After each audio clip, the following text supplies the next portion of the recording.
All right, everybody, I want to show you this right here. My name's Zach, and I'm with a Suburban Response right now, and I'm going to show you what I got right here. We're going to test out today the new Sabre Less-Lethal Pistol. Check this out, guys. This one I think is the best out of all of them, even though I'm using this in a Byrna case. I'm going to show you the Byrna TRC right here, and we're going to try this one out. This one I've used a variety of times. It's pretty effective. There has been some jams that it has, so I'm not super thrilled by everything about this, but we're gonna give it a try and see again what it looks like today. We're gonna let my buddy Will give this a shot and see how he feels about it. We're gonna do a full review on the Sabre pistol right here. It comes with a lot of really fun little facts about it, and we're gonna go over those in just a minute. But first of all, to get started, let's go ahead and load this up. This is a K9 Outdoors Innovation Never Ends. This is actually a really good paper. I wish it was a little bit thicker, but I mean, for the fact that it is just paper, it's really effective, super high contrast, really, really good. Has score, all kinds of really fun things about it here. But let's go ahead and take a look in this as well. This is my typical pistol bag that I take out to the range with me. Got a lot of different fun things on it. Right here's the medical side, and you got everything in here to stop a catastrophic bleed. Got my ear pro, eye pro, bunch of different fun things right here. Go ahead and staple this together. Let's see. Good. All right.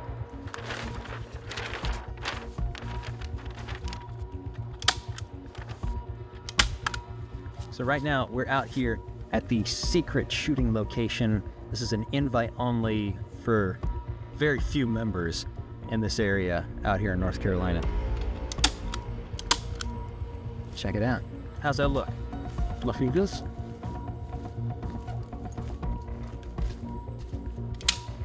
First things first, gonna have your eye pro.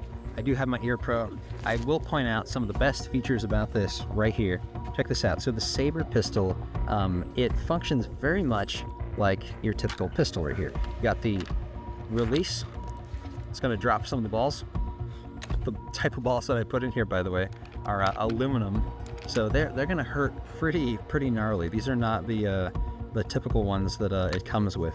And what you do is you use the CO2 cartridge right here. This is the most common size that you'll find. I have a ton of these, and what's great about this is getting it loaded, getting it ready is much easier than all the other versions that are out there. The other versions I've seen out there have this little screw in the front like Byrna, and you stick the cartridge down in there. The CO2 gets punctured in the front as you screw it back on, and so it's already leaking, right? So any CO2 is just automatically leaking as soon as it's been punctured.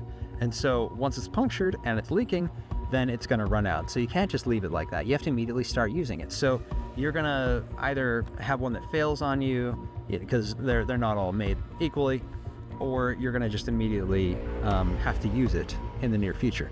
It has a safety mechanism on the back right here. So if you are not compressing this trigger on the back, it will not fire.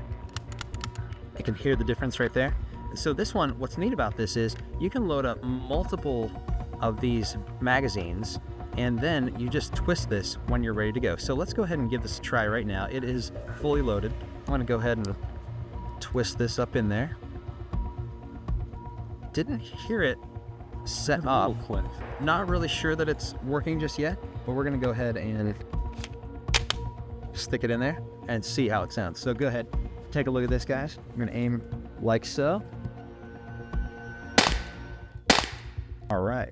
So I just fired aiming for the X at the bottom over here, but what happened was, putting the drop in the bucket was actually kind of ineffective. It ended up way up here. So aiming at that distance, and what are we looking at, like 20 feet, maybe 15 feet, and it is not super accurate right there, but I'm not against this yet. So I'm gonna give it a couple more tries. Let's have Will step back here with me, and let's do this one more time, and then we'll let Will give it a shot. So I believe, if I'm not mistaken, there are 7 rounds in each of these magazines.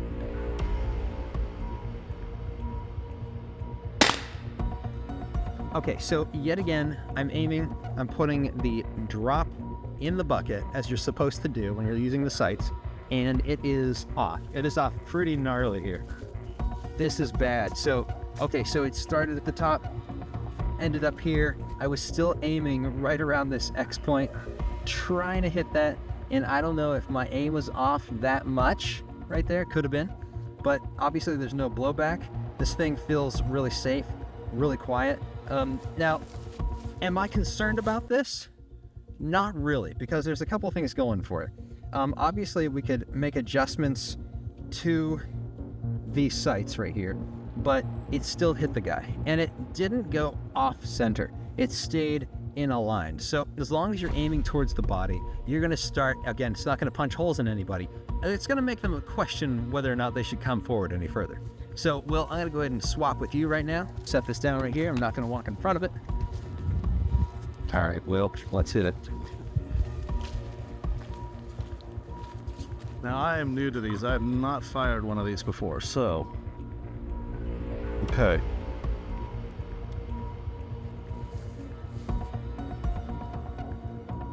I'm going to aim for the head. Actually, let's do this. Let's aim for the 7. Let's see where that puts us. In the head. So yeah, sights are definitely high on this. I like the feel of it. There's really no recoil to it. I also kind of like the look of it. This feels almost like a ray gun. I don't know if someone would take it seriously to their own detriment. But that's one of those things we got to be careful with around our houses. The grip's a little wide, and I know that's to accommodate the cartridge that we're putting in there with the projectiles and the CO2 cartridge.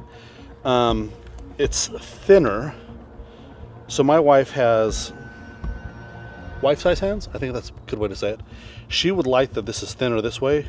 When she shot some of my pistols that have a double-stack magazine, she doesn't like the feel of that. But it's also, it's really wide this way. So that might be a little more difficult depending on the woman, her size, her comfort with things like this. I would say try it out before you need to use it. So you still want a way to defend your family. I love these options. You've got kinetic rounds that will hurt. They're certainly going to deter somebody and push them away from you rather than draw them closer to you. I like the tear gas and the pepper spray rounds. I was watching a video the other day of a guy driving a car into a crowd, and the crowd immediately formed around the car. He couldn't move. They were banging on his windows. If you'd had a sunroof and could have opened that up and just popped off a couple of tear gas shots straight up in the air, closed your sunroof, my guess is by the time those came back down, you would have crowds running in different directions. From what I've read with the different rounds that can be fired by these weapons, anywhere within kind of a 6-foot radius with the pepper gas and the pepper spray and the tear gas will send somebody running. It's going to be effective at that range. So I like it for the fact that, kind of like shotguns, you just have to be close enough. You don't have to be precise. Same thing with these. All right. So Zach is letting me try out his Byrna CTR. Never shot one of these before. I actually had the good fortune of meeting one of the gentlemen that helped design them, and had some fun conversations with him. He's got some other ideas for down the road, so maybe stay tuned for those. But let's give this a try here. Load that in there. Take one of our CO2 cartridges, and this is going to get fed in backwards like that. Pop that shut. Safety off, and we should be good to go.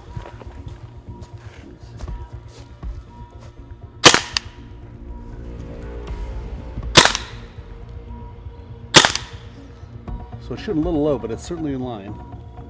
And that's probably more to do with just the range I'm at from this target.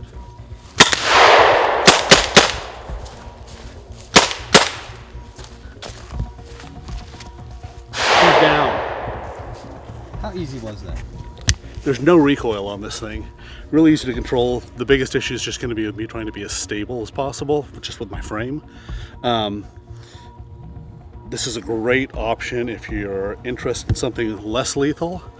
I like the feel. It's a little compact, but that's great, especially if you're navigating around corners. So this would be really good inside a house or a building. It's a good option to consider. All right, so this is all Byrna right here. This is Zach. This is Zach. This is Zach. these are good options. You've got a red dot so you can sight in. Red dots are great, especially in a close quarter scenario. The magnifier is nice, so you can see a little further down if you need to. But I like that this toggles in and out of the way very quickly. Your foregrip here has some good options too, where you've got an off-on switch for a light. Then you also have a laser option. The light is great if you're going to be in the house. Hopefully it's not a teenage kid sneaking in the middle of the night. You want to have an option to see what you're shooting at. Then we got our strobe. Yeah, that's gonna feel a certain way when you walk into a house. We're lucky we live in suburbia, we live in a polite society. There are a lot of times that we're not going to need lethal force. It's good to have a less lethal option, especially when it comes to the litigiousness of our society. Certainly there are times that lethal may be the only option and the best option, but I would say more arrows in the quiver than less. So guys, thanks for watching Suburban Response. We appreciate your time. We hope you're having fun with this and that you're learning some things, and we will see you next time.